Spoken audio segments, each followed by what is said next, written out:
Warari.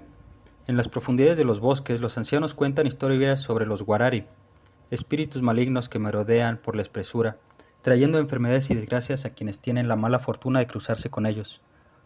Relatan cómo estos seres se alimentan del miedo y el sufrimiento, transformando la vitalidad de sus víctimas en energía oscura.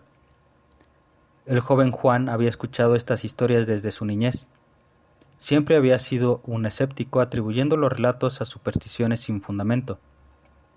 Sin embargo, una tragedia personal lo impulsó a enfrentar lo desconocido.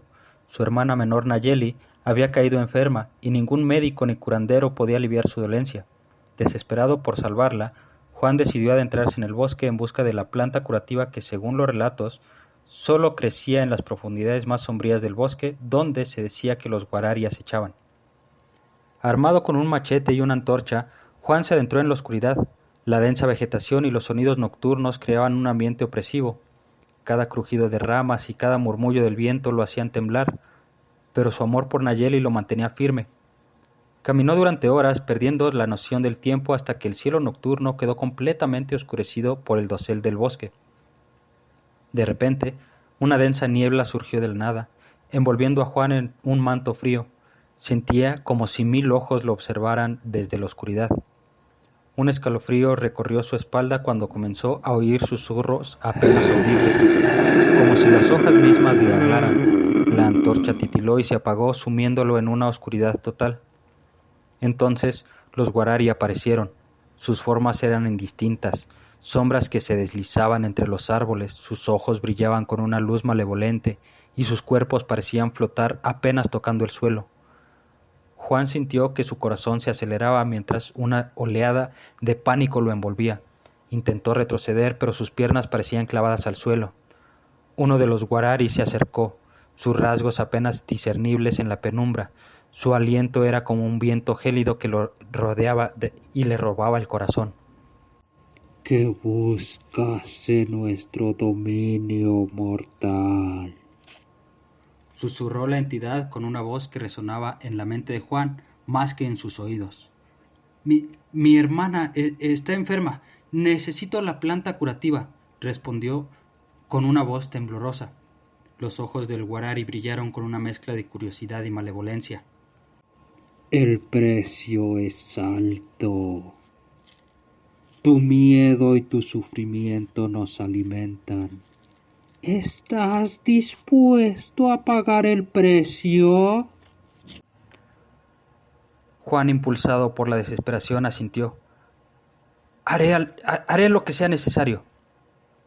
El Warari extendió una mano espectral y tocó la frente de Juan.